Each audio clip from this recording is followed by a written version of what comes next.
I, Reinfield, have traveled to Transylvania, where I've met the Count. But this is no ordinary Count, I will tell you. There is something terribly wrong here. I dare not say his name, so I am writing it down.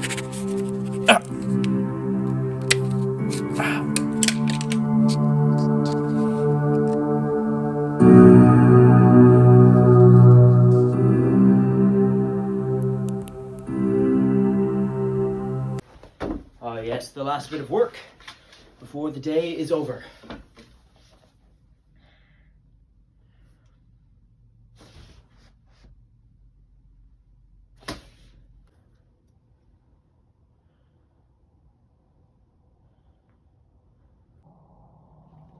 Why, what a surprise.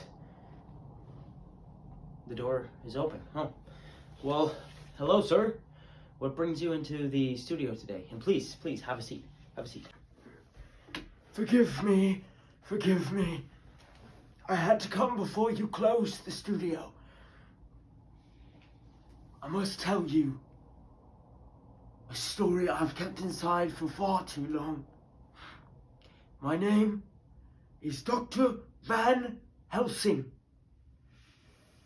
And I have a story. And I've lived too long drowning it in my own conscience. I can't escape it. I must get it out of my mind so I can escape what has happened. Maybe one day I can imagine a lovely landscape and not just death and despair.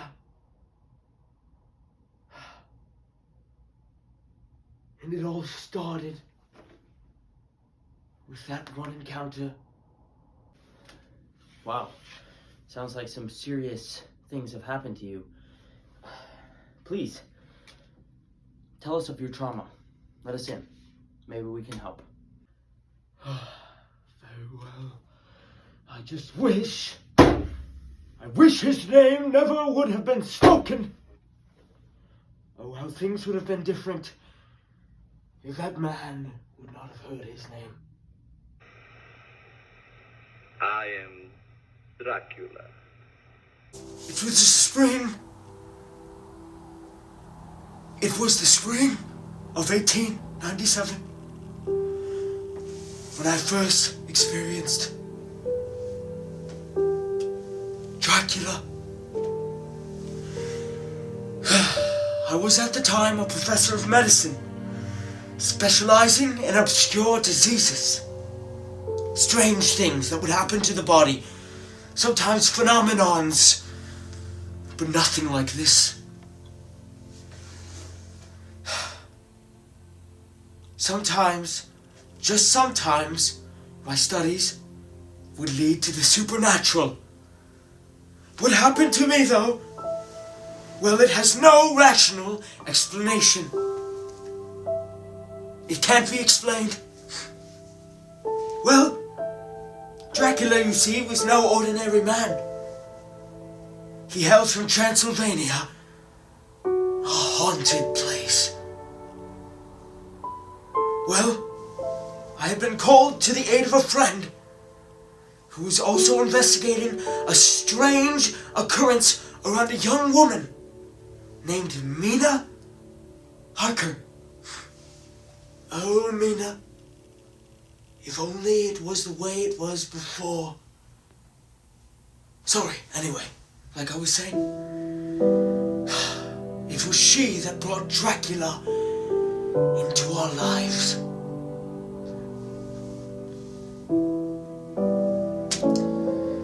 His powers were unmatched. He haunted us with his darkness. He haunted the country with his darkness all across the lands. But what troubled me most was his ability to manipulate and control others and bend them to his will. Yes, he would bend them to his will and send them to a merciless fate. 2 sticks in the neck. Blood-sucking he was. The life within you, gone. Reinfield, a man of little intuition, had become his servant. He had sadly become a vessel for Dracula to work through. I had seen creatures in myths and folklore, but nothing was like Dracula. Nothing. The fight against him took us to a land from London to Transylvania. And that is where we destroyed him. You say destroyed him though? But at what cost? Yes, at what cost? Mina Harker.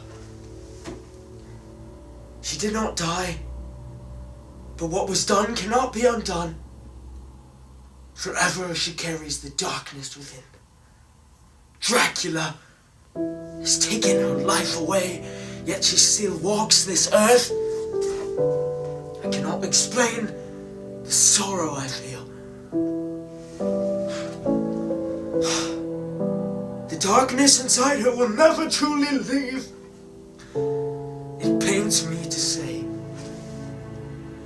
Dracula may be gone, but the evil he unleashed never dies. No, it does not. It is waiting in the shadows for the right moment to return. And then if you're not careful,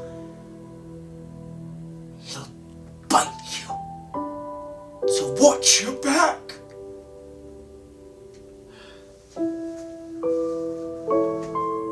Quite the story. That is an unreal tale.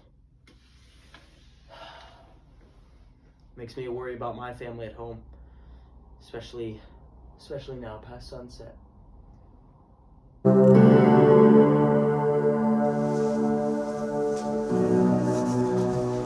Sunset, you say? Dear God, the sun is down. God save me! Well, yes, the sun is down. Does that concern you? Listen here, young man. It should concern me and it should concern you. You don't realize he's there until it's too late. Like I said, his darkness never leaves. Goodbye.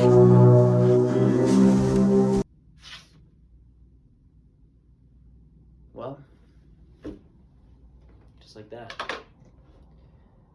What a night. What a night. Well, I hope he's okay.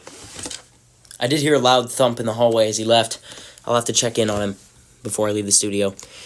What a story. What a story he told us. What a glimpse into his life. That is insane. He left a file on his desk. I'll have to take a look at what it is and put it into the recorder here. 1 second. I just watched Dracula. The kind gentleman left it on my desk. And wow. What a story. What an absolute story. I'm a psychiatrist, so I help people. I'm also a reporter, so I review things and let the public know. And based off what he told me and what I just watched, there's some serious things going on. When it was made, it was during the Great Depression. So it was made in 1931. So the people would obviously want some sort of escape from like what was going on in their life. Some would call it escapism. And what better way than to go see a film that was pretty much the first of its kind that goes into depth on dread, despair, some would say violence, also a sense of adventure and the unknown, as well as, I think, the first kind of film of its time of just, I wouldn't say horror, but I would say a haunting reality is the way I would put it. So let me just show you a clip of the atmosphere this movie gives you through how it's portrayed on screen, okay? It's very dark, it's very bleak. Yes, it's in black and white, but you could just see the heaviness that is laying down upon you. Just take a look at this.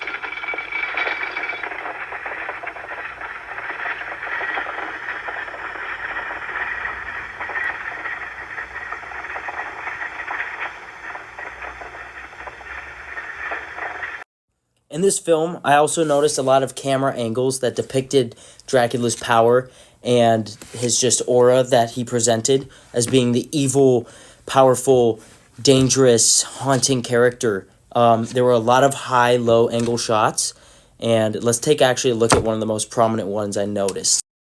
Yes. Everything is in order, awaiting your signature.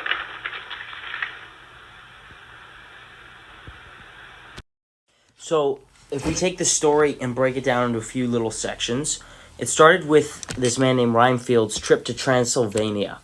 And he was going to seal a lease from an abbey in London, despite the warnings from the local village that was right in the outskirts of Transylvania that said it is dangerous, he's a horrible man, horrible things will happen. He goes anyway, and he is obviously put under the trance of Dracula. And he's bitten and pretty much cursed. And they both take a ship back to London called the Demeanor, and he stays below deck and hides. And as soon as they get to London, he begins to prey on women. That was his primary focus, was to prey on women in London, and it was a vast majority of them. There were a lot that were falling. So they asked this doctor, Van Helsing, who actually just came into our office to speak to us. So we actually got acquainted with him. I hope he's okay, because when he left, I heard some sounds out in the hallway. I don't know. I'll have to check before I leave. So basically, we listened to the story that he told us pretty much. So we know that in the end, through trial and error, this girl named Mina had these health conditions. So his friends reached out, and he decided to go and see what her health conditions were, and over time they realized that it was being caused by Dracula, and they had to confront him in Transylvania. So they traveled into Transylvania where Dracula was, and they met with him there, and in the end, they stabbed Dracula through the heart in a battle, and that killed him.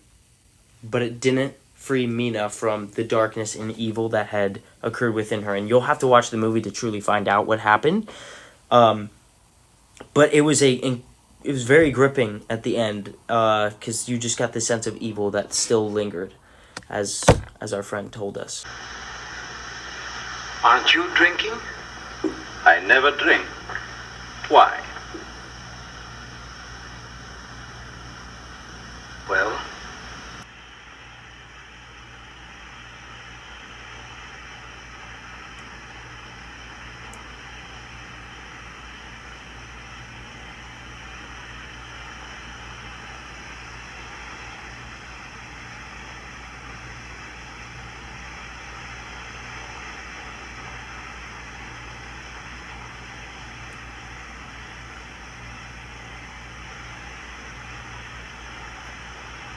So, who was Dracula? Who played Dracula? Bela Lugosi was the actor. Youngest of 4 children. He was drafted into World War I, and a lot of people don't know, but he was wounded 3 times before he kickstarted his acting career. He's Hungarian, and he immigrated to the U.S. in 1920. And Dracula was definitely his most iconic film. So, let's rate Dracula. On a scale of 1 to 10, personally for me, I'm going to give it an 8.5. It should be 10, but there were things I didn't like about it. The main part of it was the movie itself was so iconic in its time that just brings it to a whole nother level. Especially when films were just starting to come out. It was past the silent film era with Charlie Chaplin. And these films during the Great Depression really gave people a purpose to be excited and live.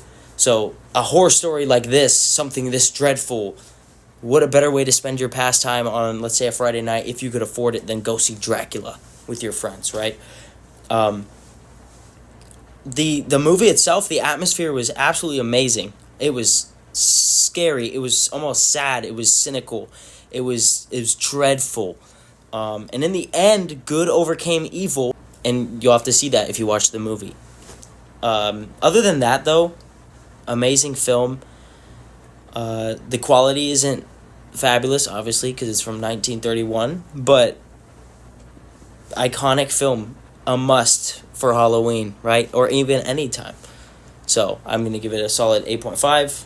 I'll have to go check on our friend. I do believe he slipped and fell in the hallway. I still hear something out there.